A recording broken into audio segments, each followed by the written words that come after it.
Indeed, Naidoo. Thank you very much for your time. It's been quite a while since we spoke last. Just for starters, you gave a media briefing the other day, and if I remember correctly, you said that you're not going to deviate from your path on the way to a clean audit. Now, just recap for us on that one. Okay, Johan, good afternoon, and thank you for affording us this opportunity to communicate with our ratepayers and residents, because we consider this to be a very important part of our existence. What the real focus was is that it's a year since we publicly declared what our position was, and we thought it's only fair now, and I think even you yourselves kept asking for feedback for the community. So we basically called the media together to give you an update of where we are. And in terms of where we are, yes, we have found that we have come to grips with many of our problems.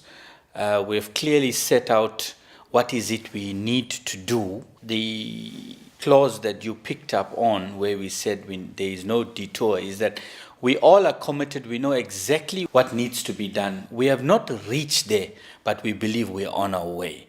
And if we think that we can continue doing what is it we should be doing right now, then we will reach there. But we want to say very clearly, we're not out of the woods as yet. We still need to get there. But I think the positive side is that we are all committed, and there are some positives that I'm sure during the course of this interview we'll bring out for you. Now, give us an idea of what you have already done, just a brief resume, and what you are planning on doing to get to your goal. Okay. Johan, I think as we told you last year, there was no need for us to conduct any analysis or any studies, because I think all this was done, and I think you have seen that by the various government departments, the AG. So what we did is that we took all these reports and put them together, and we highlighted what all our issues are. We prepared quite an extensive program. In fact, we had a full one-day workshop with the leadership, briefing them. We also had a workshop where we invited the AG to come and make his input into this. And we felt that it was a very worthwhile exercise. Now, in that, we sketched out very clearly the things we have to do.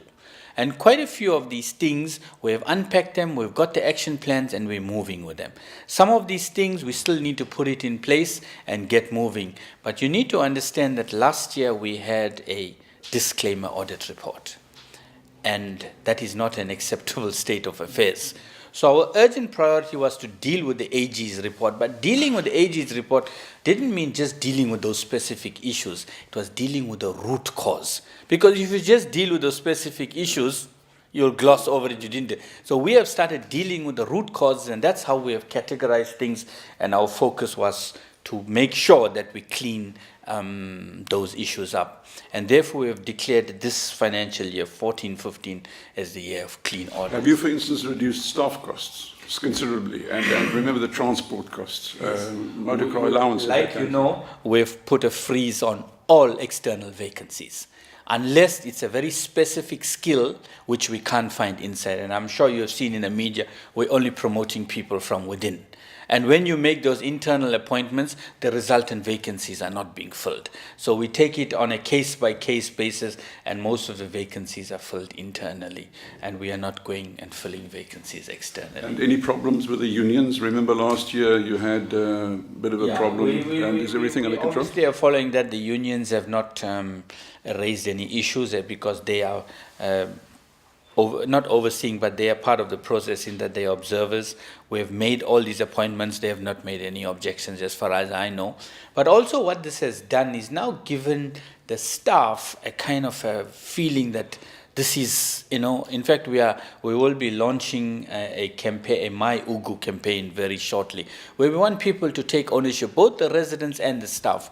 But for the staff, it's made such a great impact because the staff now feel, there's opportunities for us, and they all want to perform, and that's good because it's bringing out the best in people.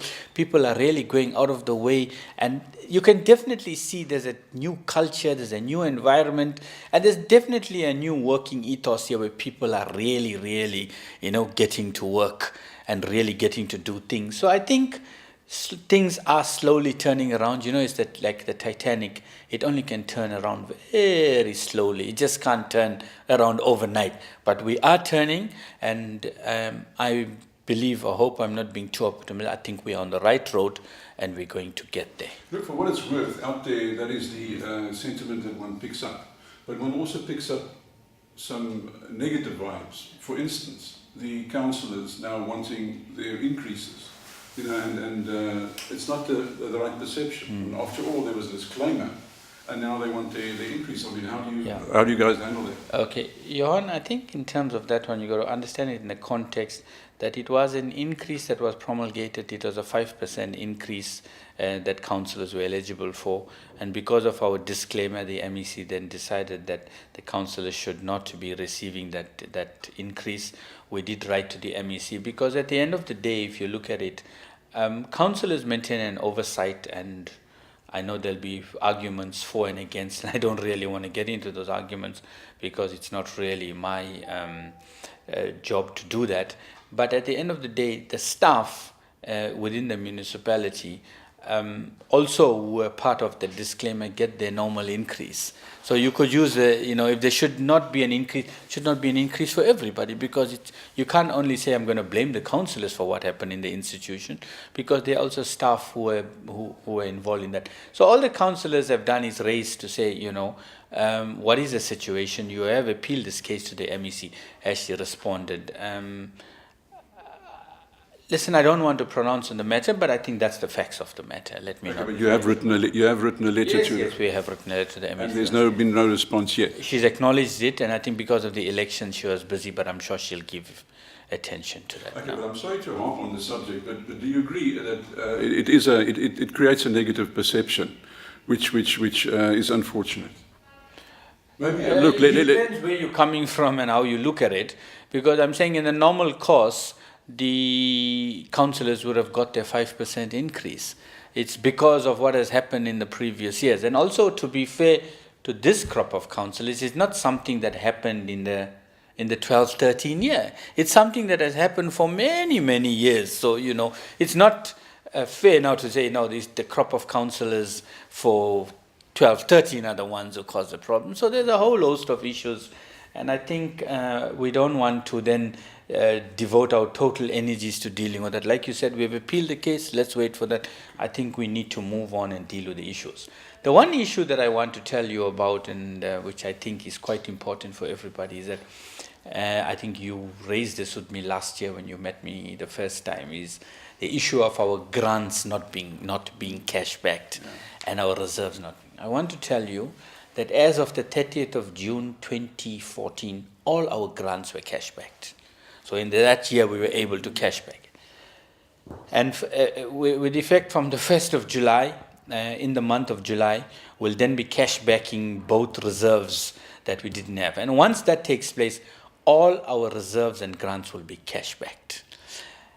Going forward, we just need to make sure that in the 14-15 year, we really, really support the cost-cutting, belt-tightening exercise, because we've produced a credible budget, a very realistic budget, but because of our situation, and if we are to really become a going concern, the 14-15 year is our most crucial year in terms of our expenditure. So if we can get through that year with this budget, I think come 15-16, Ugu is going to be back as a financially stable institution.